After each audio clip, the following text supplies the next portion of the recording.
Good evening, everybody. Welcome to Apex Racing TV for round 9 of the Formula Drivers Challenge. We're here at the Nurburgring in Germany once again, as we were actually for the ARL TCR just 2 days ago. Andrew Woodhouse alongside Alessandro Dalladonna and Samu Likumo is on the cameras for this one here. And this is round 9 of 14 in this series for drivers with Formula Racing seats for 2020, who haven't been able to compete so far.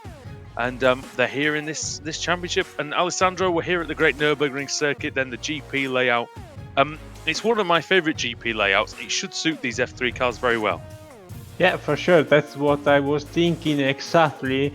A wide track. We have a very good grid of 20 drivers ready to roll today here in the beautiful Nurburgring city in Germany. So really looking forward for this race. We'll see also if Sam Kuiter, the only non-Formula driver, the reigning SRKC double champion, will make up after his troubles in Suzuka in the last event. Yeah, he was out on the first lap, and that's probably the first time he's had any real problems in this series. He's always done quite well. Qualifying's been a little bit of an issue for him in some of the rounds, but he's certainly always raced well. He's avoided the carnage. Wasn't the case in Japan, but here, this is a circuit that most of these drivers, I think, will have probably raced at before. Quinlan Lau currently sits on provisional pole position, 151.47, and Sam Kauter now goes ahead of him by a tenth, and that's 151.36. Yeah, for sure, very good pace. Even here, a slight lockup, but it's very easy to make the tires lock in this very tough corner. Meantime, we go here with Dennis Auger, with I think going for his first flying lap, and he will for sure trying to put his car in the first few grid spots for this event, because it's definitely very, very important. Second lap, I think, for Hauger. Guilherme de Oliveira is a new driver to the series. He's currently in 10th place. And Portuguese driver is 152.02 at the moment. Alexei Nesov goes fastest, 151.2. And de Oliveira going through the first corner. He's raced in the Spanish F4 series, and he's looking for a good start to his campaign in the Formula Drivers Challenge.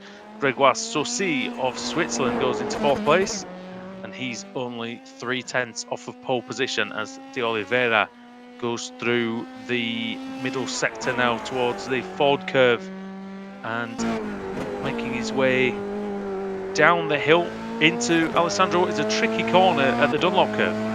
Yeah, for sure. This is a very tough corner because it comes down this very steep downhill section, and you have to brake really, really early. But also the beauty of this corner is the fact that you can take it in many different ways. You can really, really brake very deep and literally stop on the apex, or you can either just make a really wide arc and have a huge speed exiting going towards the Schumacher S's. So we're gonna see a lot of different sections approached in different way, because this track is definitely one of the best with passes chances. Very nice track. Even different cars demand different techniques through there. And up into the NGK chicane, some might call it the Vidal chicane. Hard on the brakes, take a little bit of the curb, but not too much. Try to stay off the grass because that will invalidate your lap. And into the Coca-Cola curve. This is another corner. I love this corner actually, because you have to get really close to the inside to make the most of it. Dennis Hauger has gone fastest, but what can Guilherme de Oliveira do as he comes through? He was 12th, he now goes into 9th place. It did look like a nice, neat lap, and that's his 4 laps finished. Saucy is on his final lap as well, and we're looking at Bart Horston, who took the win in Suzuka. He's currently 6th fastest, and he set a couple of purple sectors. So first and second sector, fastest of anyone so far. Third sector was a competitive time, as was the fourth. What can he do in this final sector? iRacing splits the track into 5 sectors. What can Horston do as he comes across? He goes fastest by a quarter of a second, 150.848. And that's going to be a tough task for anyone else to compete with. But Hauger is on a good lap here. He's had a purple sector. Sector 3 was the fastest out of anybody so far. Turns it in to the Michelin curve. Got a little bit on the grass on the way in. Now through the Vorsteiner curve and down the hill, a little bit of the gravel on the outside. Not too bad though, Alessandro, through the middle sector. Not too bad.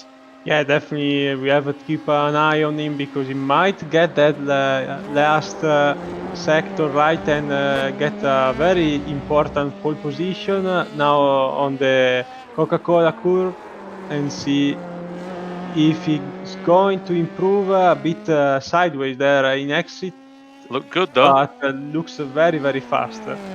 And that's great. Oh, and it's fast enough. Yeah, very good lap by Auger. I think there is only a few drivers running around still, Callum Williams and Philippe Ugran.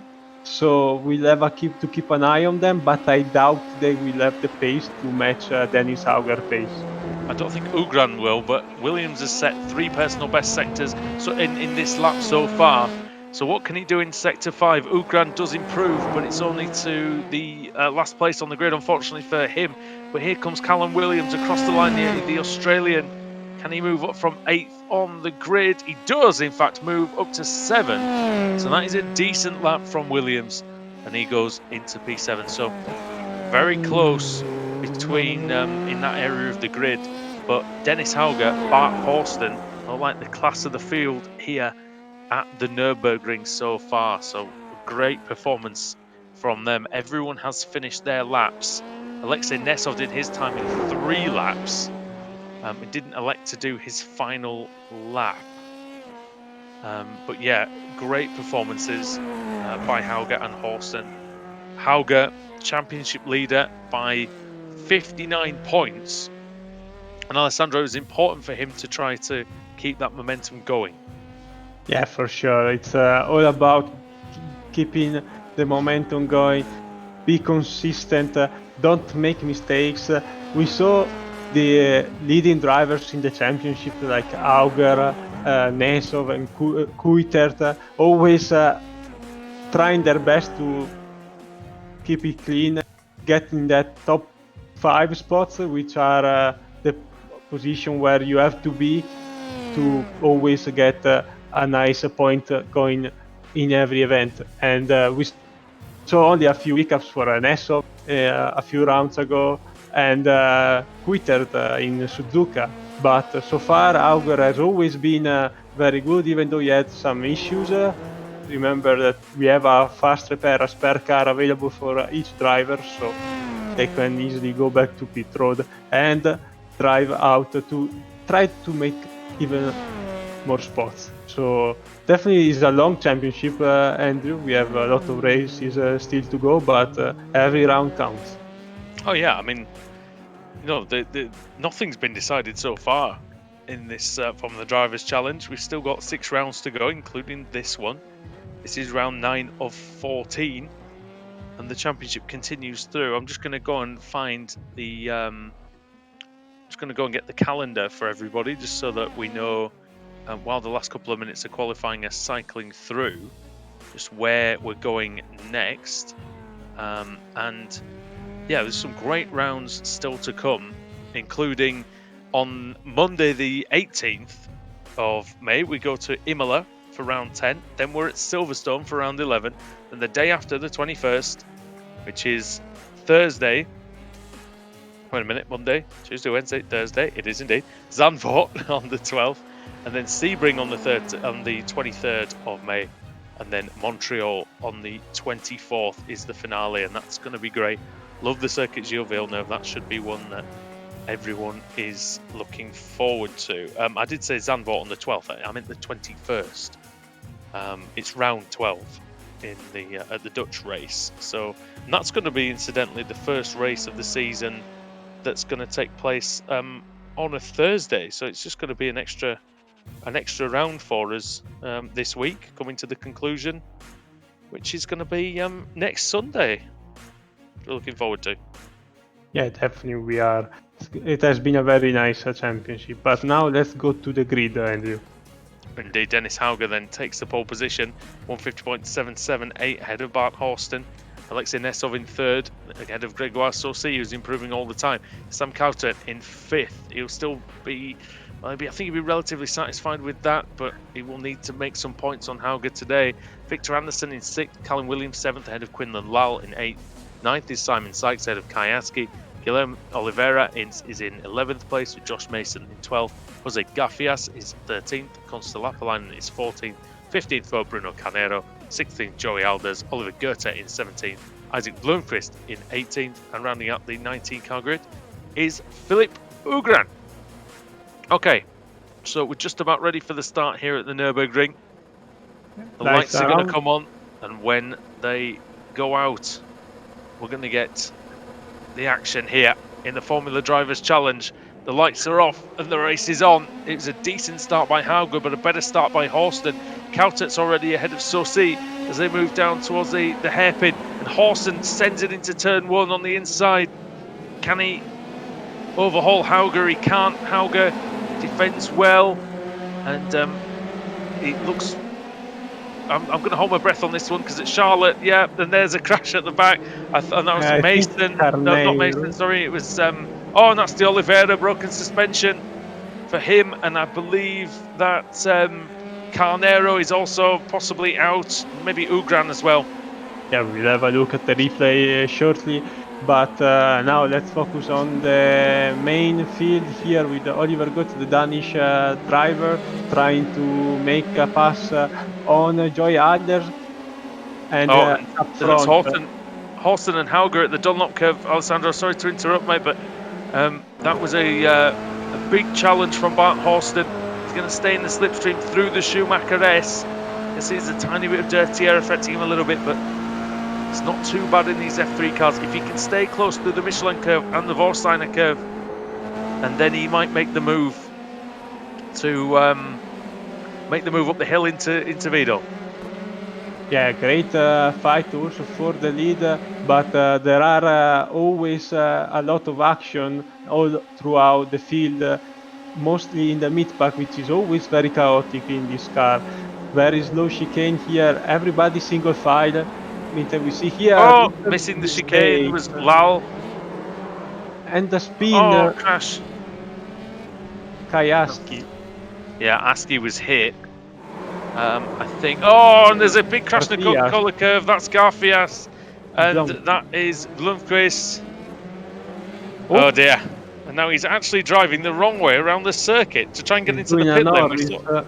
That was very naughty, but I think he's just about got away with that.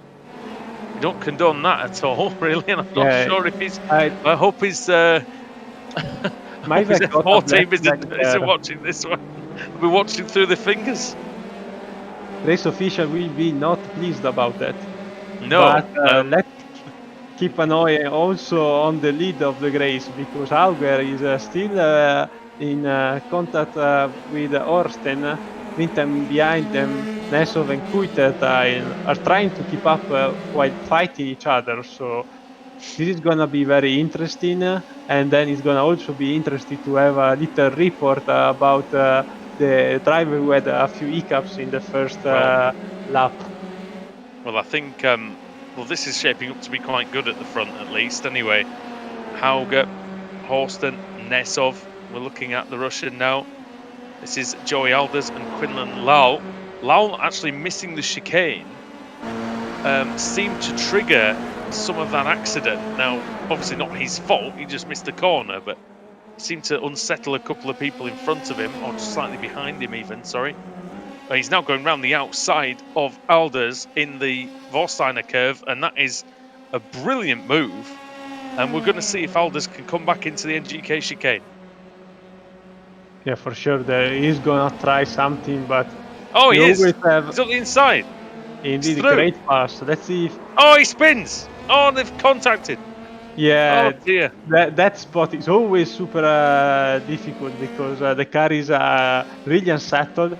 there is a reason why probably racing tends to use the fast chicane, because these cars are very nimble, and any little change in the wheel direction is causing the car to unsettle. So there, the exit is always very complicated. I mean, we see here Oliver Goethe going through Pinion Hall, but it's not Well, over yet. he's Lal with damage. Garfias is in the pits again, so Garfiasco maybe in this one. Not going very well for him at all. Goethe goes a little bit deep. Lal trying to find a move. He did very well in the previous race, but he seems like he's got. Oh wow, great braking there into the forward curve for Lal. Nicely done, and that'll set him up for a nice run.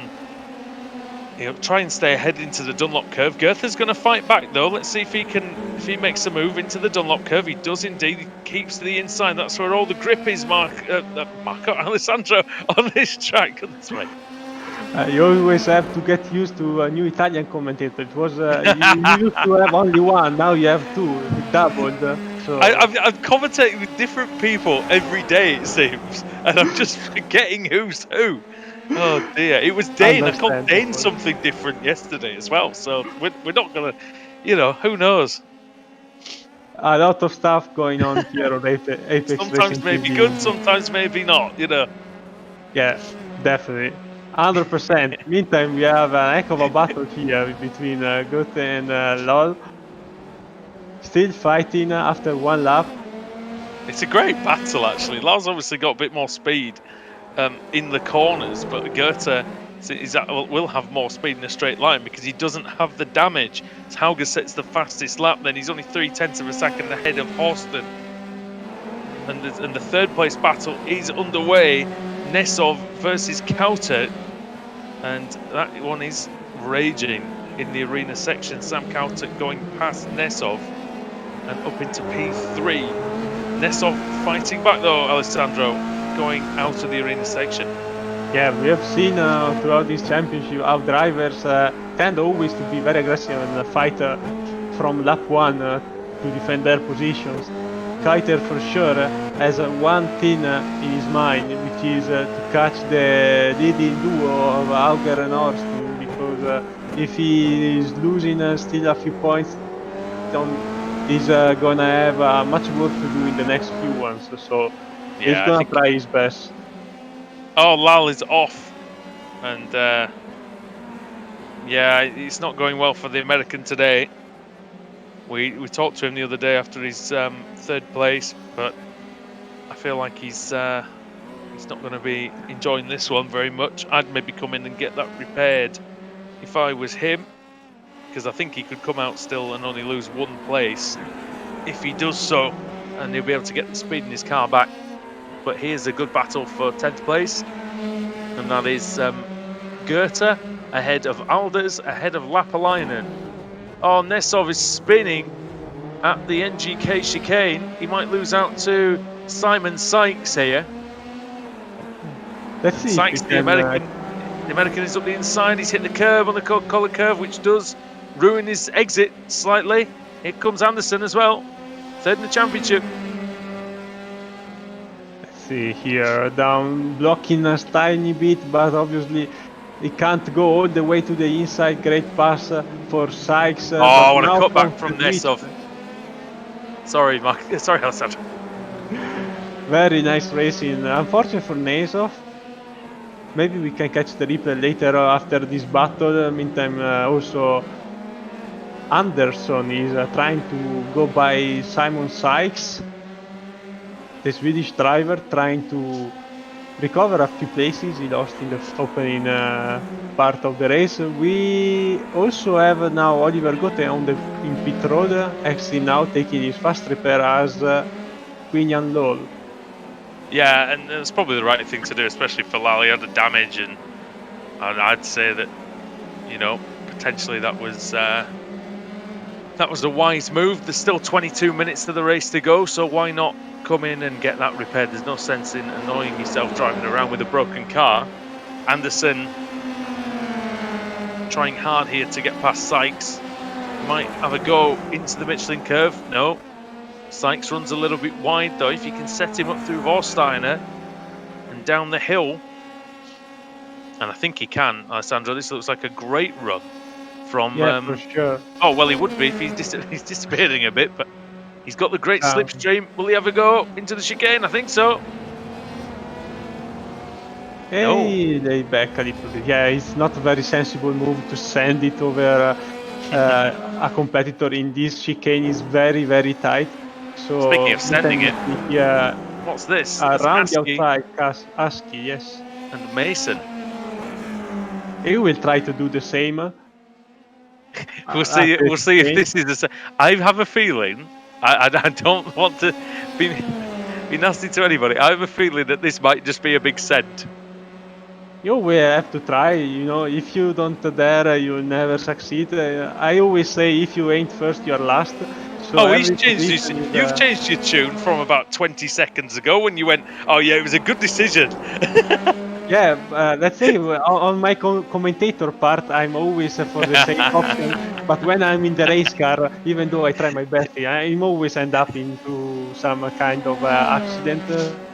So my nature is that I try to compensate on the other side of the medal when I'm commentating. Is it like Meantime, it's we like see the another battle, great battle, close is it race. like the angel on the shoulder, devil on the other, as ASCII Indeed. finally makes his way through on Josh Mason, who both the drivers are actually in a slightly lower position than where they started. I think Mason possibly was caught up in the chaos on lap one, and that's why he had to come in and take a fast repair. Luckily for these drivers, though, Alessandro, the fast repair doesn't cost them too much time around here, because the pit lane isn't massively long. Yeah, for sure. There are tracks with a much longer pit lane, so for sure, taking the fast repair earlier as possible will give you much time to recover. Here's Fact, Ugran. He's gained 8 places from where he started, and he's 7 seconds ahead of the battle that we were just watching.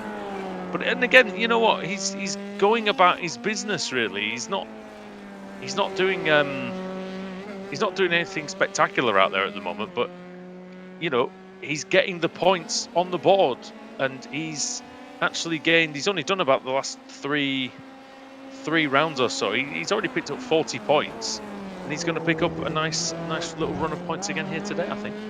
yeah, we saw him turning some laps, even though he already accomplished his 4 laps in qualifying, trying to get a better feel for the track. Doesn't always mean that if you are super fast, you're going to end up in the first few spots, because obviously this car is very complicated to drive, and there are a lot of factors going on, obviously. So I do enjoy we this car. saw, I would quite like to be quick in it, but it's one of those where it probably takes quite a lot yeah, of work to do I so. saw Look at this great exit by Horston.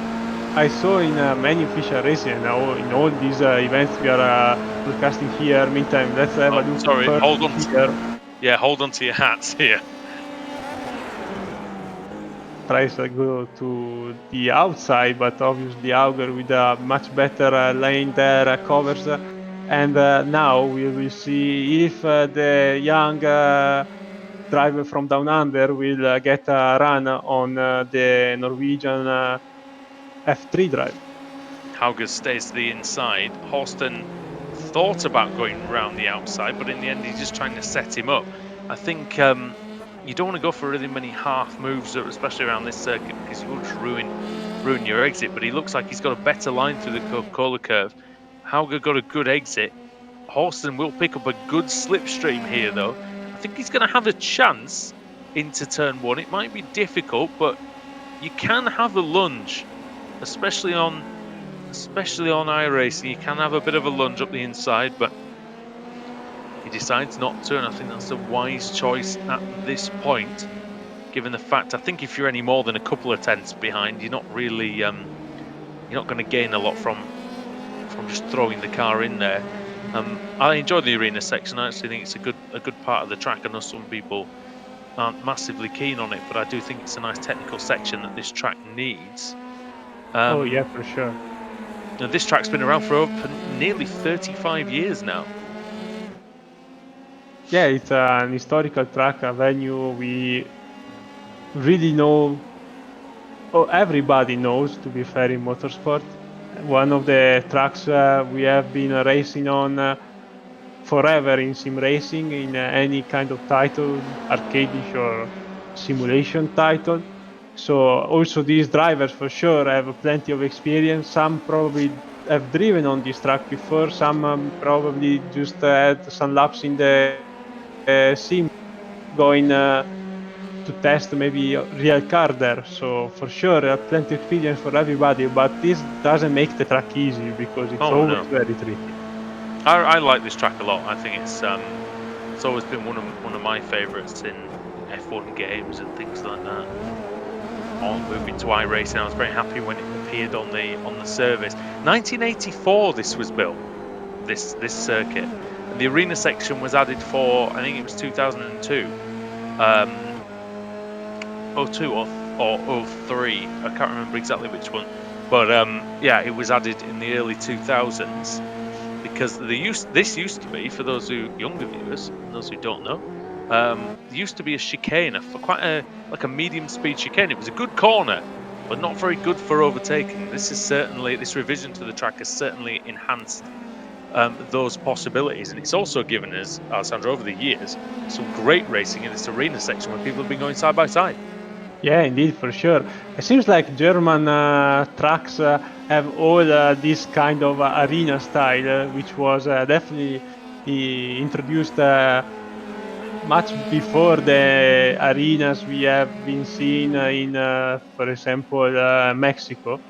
Also, Silverstone, Hockenheim has the same layout, and all the tracks we have throughout Germany. Also, Lausitzring has this big track in the infield, being a novel. yeah, yeah.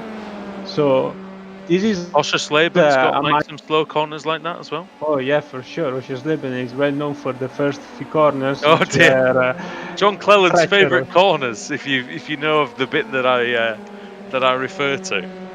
And now thankfully they are using mostly the motor layout, which is a very fast S instead of two 90 degrees very tight corners. But let's go back to the race with Quillian Lowell trying to make some few spots after entering pit road to fix his car after an early collision here Now, behind the Mexican Garfias.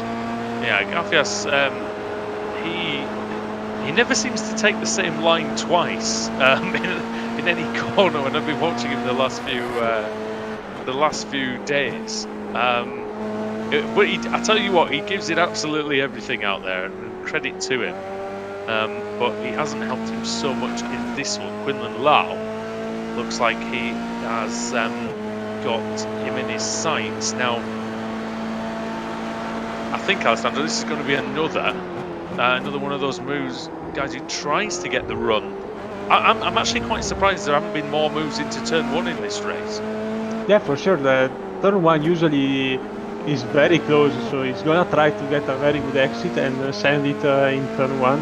Turn one is a very known corner for big sense, and even if you don't really have the space and you are really close, you always try Oh, here to we go. find it. No, he's missed it. Oh, he's hit Yeah, him. a little nudge. Oh, that is not. You see, you've got two choices there. You either go for it or you don't. And what have we said many times on this channel, Alessandro? Is if you make a half move, it's going to end badly for you, Yeah, for or in this sure. case, his opponent. It's very well known the fact that if you want to make a pass, you always have to commit Yes, 110%. If you are not understandably secure of what you are doing, don't do it. Just absolutely. sit behind the car for another few corners and find another spot because it's always ending up in tears. It's like a non-written rule of motorsport. If you are not secure of what you're doing, just don't do it.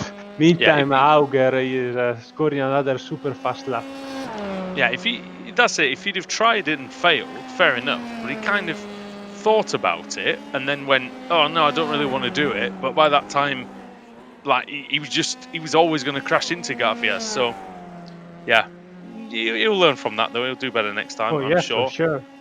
Oh, 0.6 of a second is the gap at the front now, and so Hauger again. We're settling into this pattern a little bit like it was in Suzuka, and it was Horston leading that time around, where he's just at arm's length, just far enough ahead that he's not really under any serious threat, but he is under pressure. It's gonna be interesting to see because obviously these two have put a very good show in the last few rounds, and also Kuiter is eager to come back and contest Yeah, for the win. Meantime, we see here Ugran defending from Kai Aski, the yeah, Moldovan driver, always oh, dear me.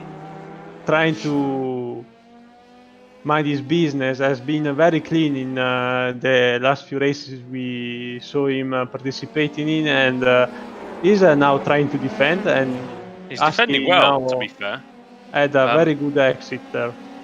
Ugran doing a very good job of placing his car where he needs to, and this is the thing, Alessandro. I love driving like this. I think it's wonderful to see a driver who, no disrespect to Ugran, I've no idea. I'll be honest with you, I've no idea how good he is in reality, but in the sim, yeah, he's obviously not as good as Kayaski.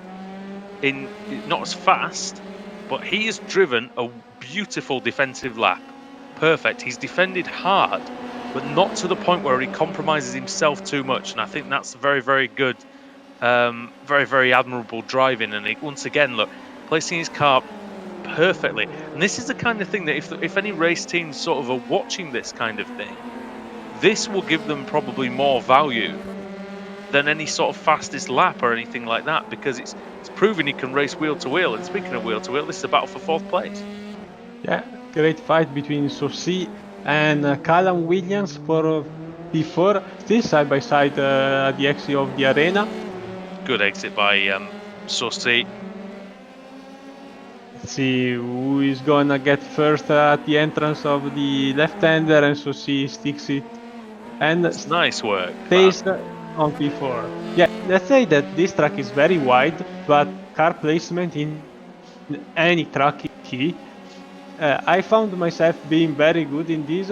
Meantime, we see a big send of Williams, and credits to him, he managed to slow down the car and stick it to the apex. So now he's gonna defend through the S's, Schumacher S's.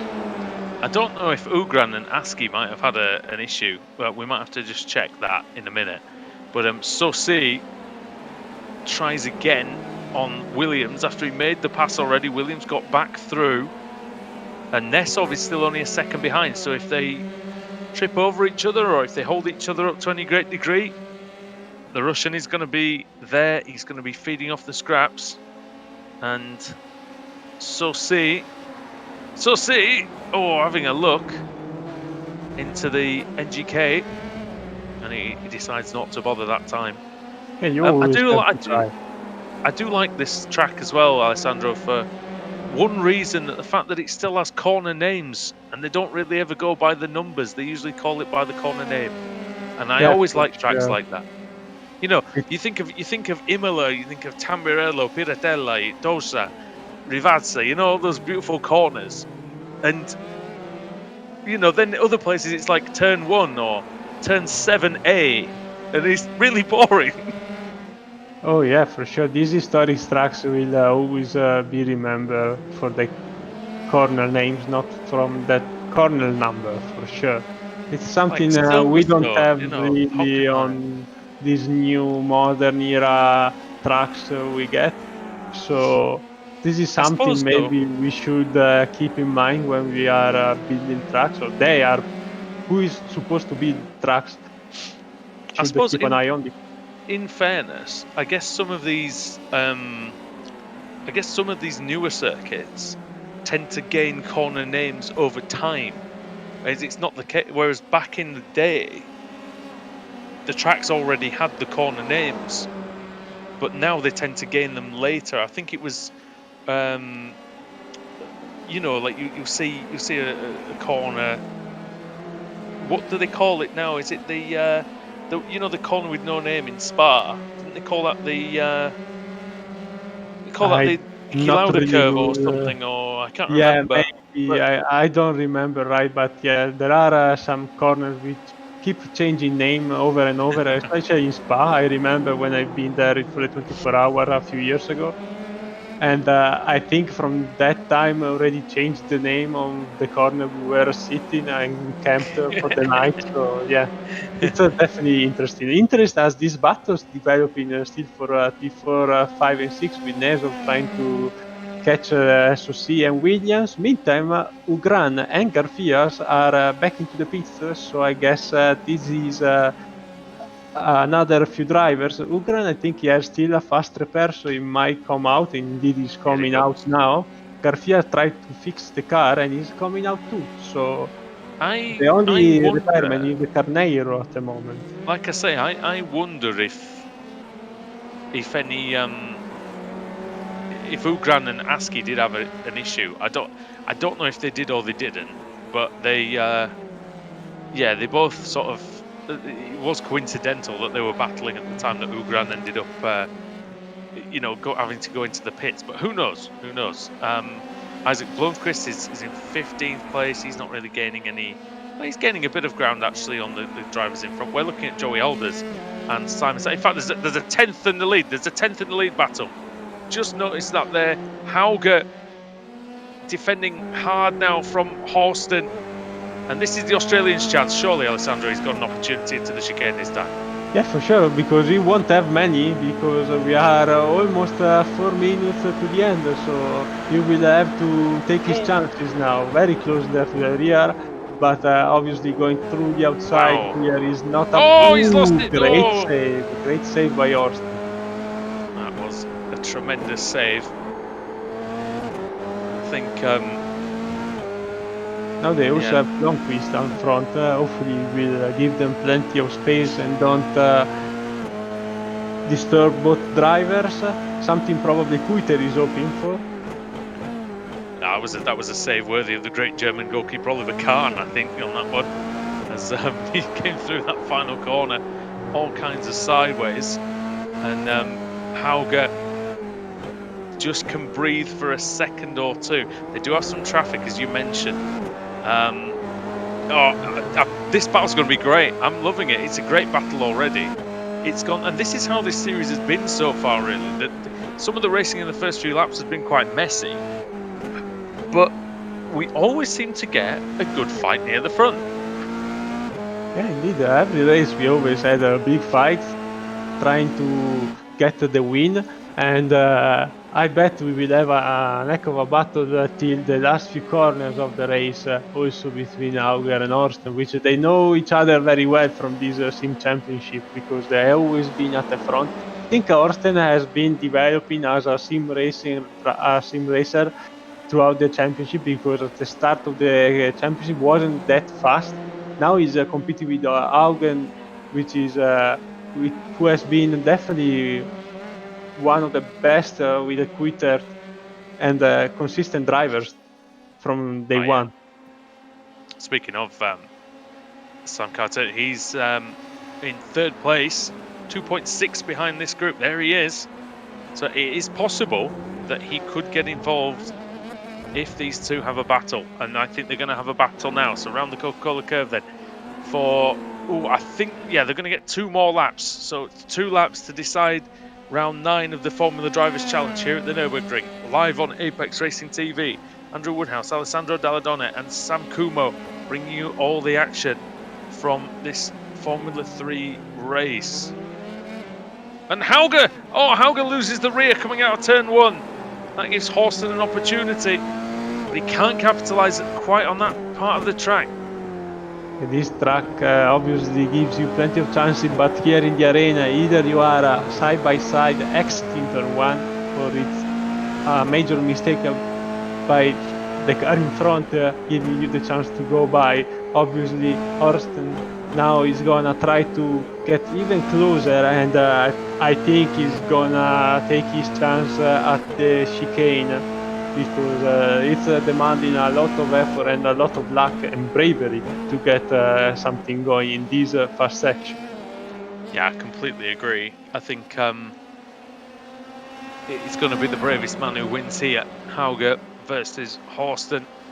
Through the Schumacher S they go, and up towards the Michelin curve. You can hear the rev limiter almost being hit as they go up there. Horsten in the slipstream. If he can set him up through this Vorsteiner curve, which he's about 4/10 behind, he's not going to have it into the chicane this time. But I think, Alessandro, it might help him because he's not going to be distracted by hopefully, by pretending to do an overtake into here. And he can just follow very closely through the final corner and maybe have a run into turn 1. Yeah, sure. Every time you are very, very close to somebody else, obviously it's gonna disturb first your aerodynamic. So he had a big understeer also here, I see. Dirty air there, wasn't it? It just And hit him straight. obviously he's also giving you a hard time. Meantime, we saw here another great lap by both drivers. They are fighting, but still going super fast. So yeah, for those at home who were confused as to why Hauger set the fastest lap and Horsten didn't, because Horsten would have had an off track in that lap, so it would be an invalidated lap by the sim. So even though he went slightly quicker, he didn't actually count for the final reckoning. But the white flag was in the air as we came by. It is the final lap, Alessandro, and this has been a fantastic race at the Nurburgring. It's provided another terrific battle. yeah, for sure. Meantime, and that's Joey Alders. Yes. Off at the first corner. We will now have to go on limp mode for the end of this race. Meantime, Hauger still has a 4/10 lead, so for sure he's gonna try to push as much as he can. And if Horsten doesn't get at least 2.5 close, I think he's gonna have a hard time on the chicane. This is the one then. This is the key. This is the most important corner of Bart Horsten's race. Can he get a great exit? Oh, he has got a good exit on Hauger. He's going to pick the slipstream up.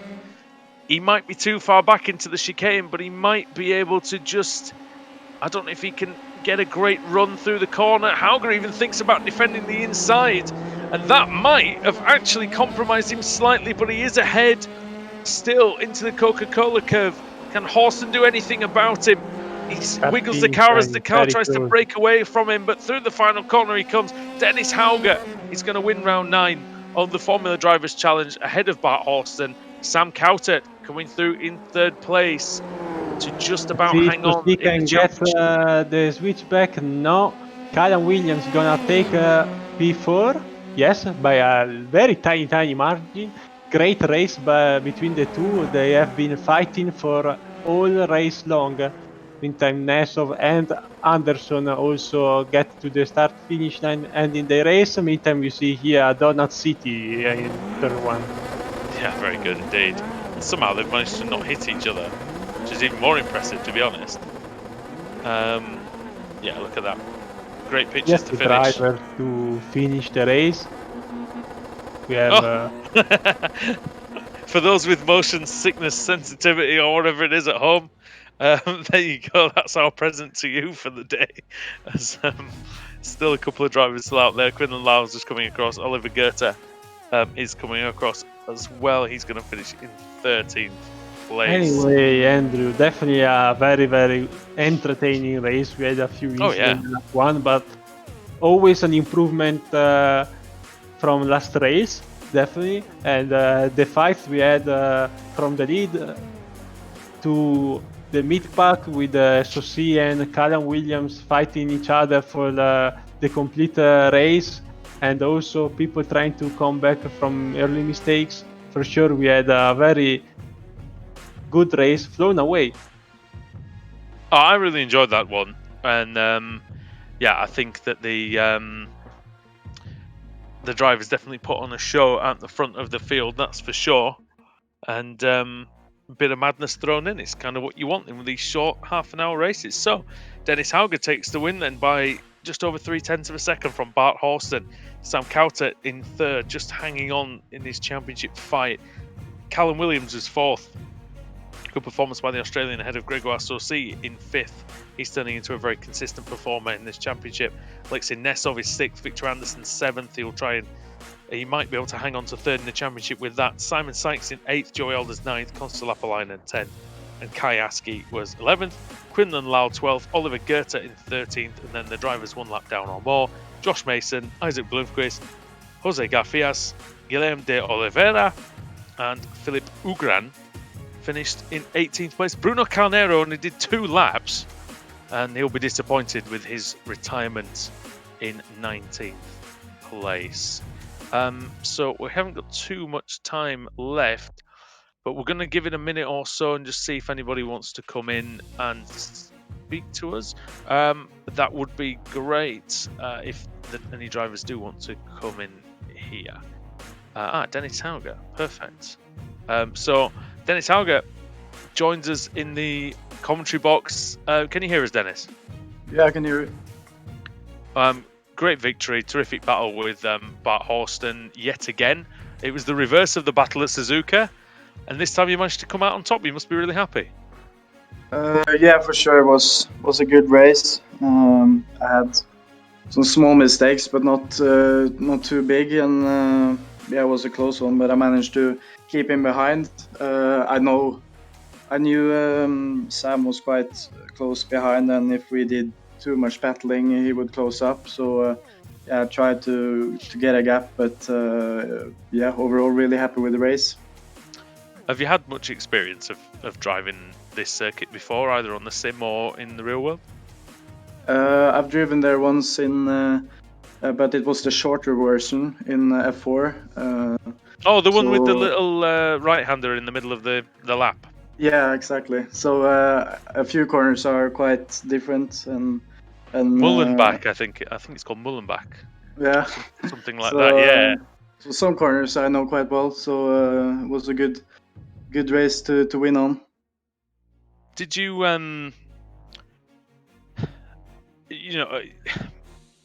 did you think that this track suited your style more than Suzuka did, or do you think it was quite similar, really, not much different? I think compared to Suzuka, I didn't really get too much practice because I had some internet issues in the morning, so I couldn't really get too many laps in before the actual race. And today I got a few more laps, and it showed, the pace showed, so I think that was the main difference. Well, brilliant win, and we're going to Imola next in 2 days' time. And what are your thoughts about that circuit? And is that one that you've got experience on? Yeah, I won there in the Italian F4 last year, so have some experience with it. So it should be interesting. It's a really hard track, especially over the curves, because it's a lot of curbs usage there. So it will be interesting to see who's on top. Yeah, there's a couple of corners where you can't really avoid using the curves on that track, so we'll have to see. And we saw that this car didn't really love the bumps when we went to Charlotte, so that'll be very, very interesting indeed. Before we let you go, Dennis, if you'd like to give us any shout-outs to your sponsors or your friends and family, team, whoever. Obviously, my parents and the livery I'm racing on, Red Bull. And yeah, just everyone watching and supporting. Perfect. Nice and easy. All right, thank you very much for joining us here in the commentary box, Dennis, and hopefully we'll catch you after the next one. Thanks. See you guys. Cheers. Dennis Hauger there, and I believe Alessandro has found Bart Horston. Yeah, definitely. Bart Horston, one of the drivers who has surprised me the most in the last few rounds. Starting a bit slowly in the first few rounds, and now always up top, contending for podiums and race win like we saw today. Bart, what did you get from this race? Very solid result also today. Yeah, I think it was I learned a lot from this one. Definitely, it's not the best when you're that close to the win and you don't get it, but at the same time, I wasn't feeling that confident after I did a bit of practice today. I was struggling a bit. It's a really tricky track, the Nurburgring, and to be honest, my pace surprised me in some ways. So I was just happy to be at the front, and I think I made Dennis push because he looked like he was having a bit of trouble controlling the car there at the end. So at least I made him work for it.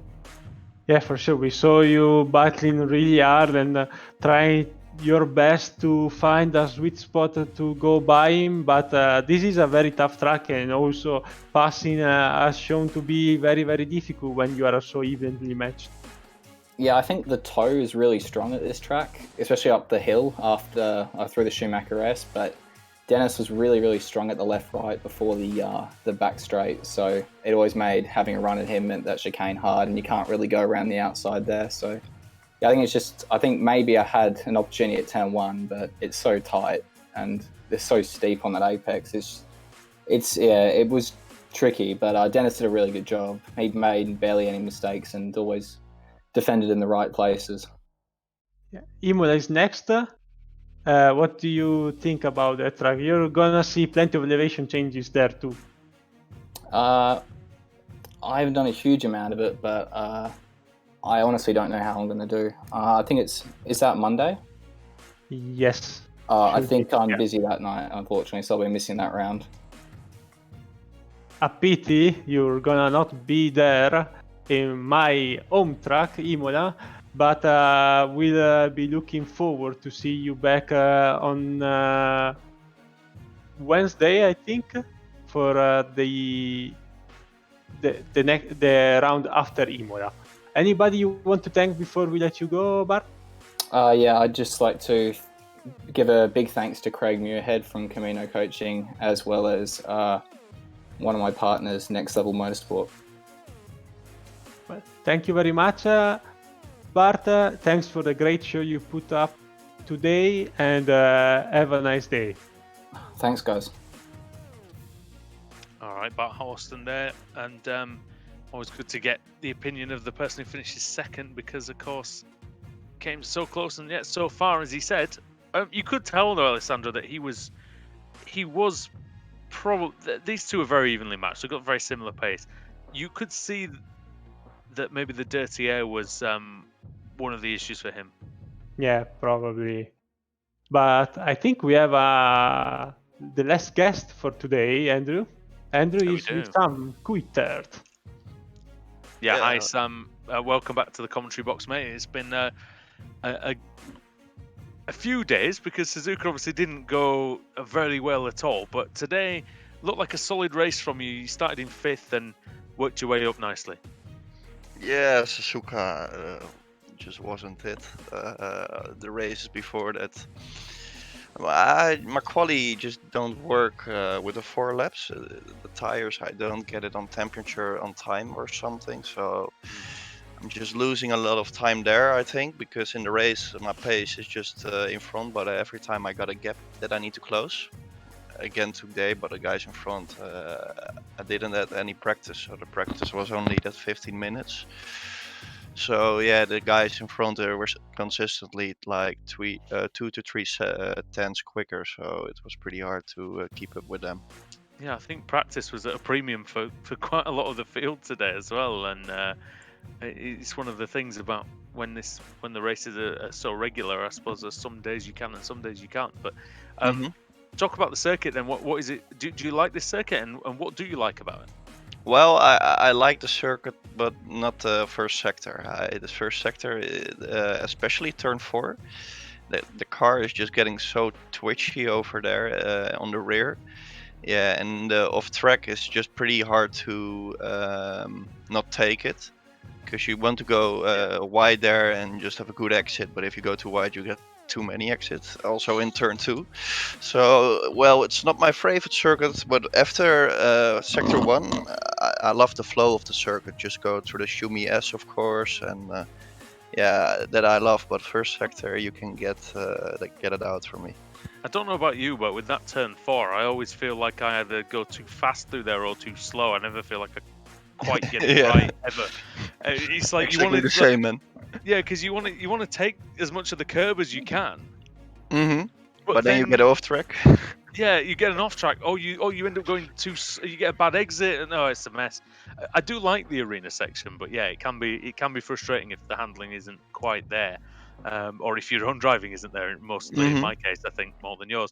But yeah, the rest of the track is really, really spectacular.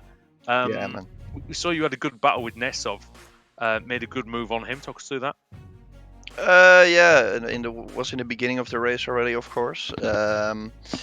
I saw he was losing some pace to the guys in front, so I was like, I have to pass him that as quick as possible. And I think he made a little mistake through the chicane, so I could come pretty close there. And yeah, just made a move in turn 1, so you can pretty good outbrake there someone, because yeah, it's going downhill and it's pretty a weird corner, because it's in the corner again, it's going downhill.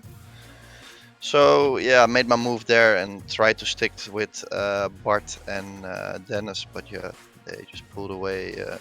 They didn't fight in the beginning, so yeah, they did it. That's really good.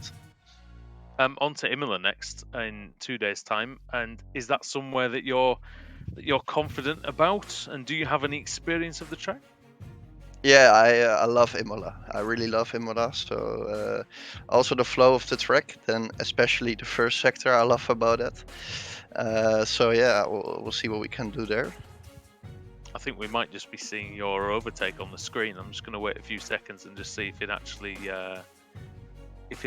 is that one. But just as I we're only talking made to one overtake if it was right. yeah, So. well, this is what we're going to try and find out.